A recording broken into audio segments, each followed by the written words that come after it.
السلام علیکم ورحمۃ اللہ وبرکاتہ۔ وعلیکم السلام۔ میرا نام بشارت احمد ہے، اسلام آباد پاکستان سے تعلق ہے۔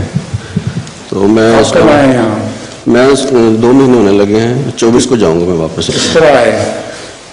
جلسے کا ویزا تھا تو دیر سے آیا تھا، وائف بیمار ہو گئی تھی اس لیے بعد میں آیا، تو ابھی 24 کو جاؤں گا واپس انشاءاللہ۔ 24 تاریخ کو انشاءاللہ واپس چلا جاؤں گا۔ تو میں حضور اسلام آباد جماعت کی طرف سے آپ کو صحت کی بہت بہت مبارکباد پیش کرتا ہوں۔ اچھا جی۔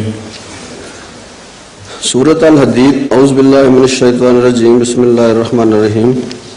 ما اصاب من مصیبت فی الارض ولا فی انفسکم الا فی کتاب من قبل ان نبرأها ان ذلک علی اللہ یسیر۔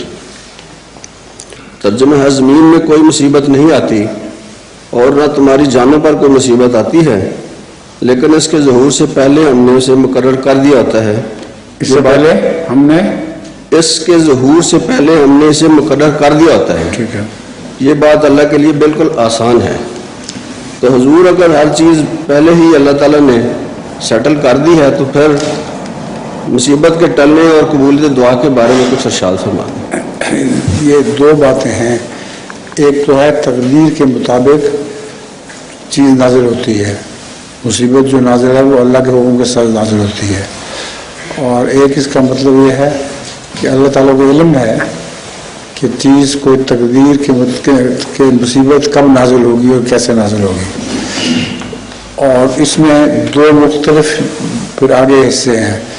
ایک ہے تقدیر مبرم، ایسی تقدیر جو ٹل نہیں سکتی، اور دوسری عام تقدیر ہے جو ٹل بھی سکتی ہے۔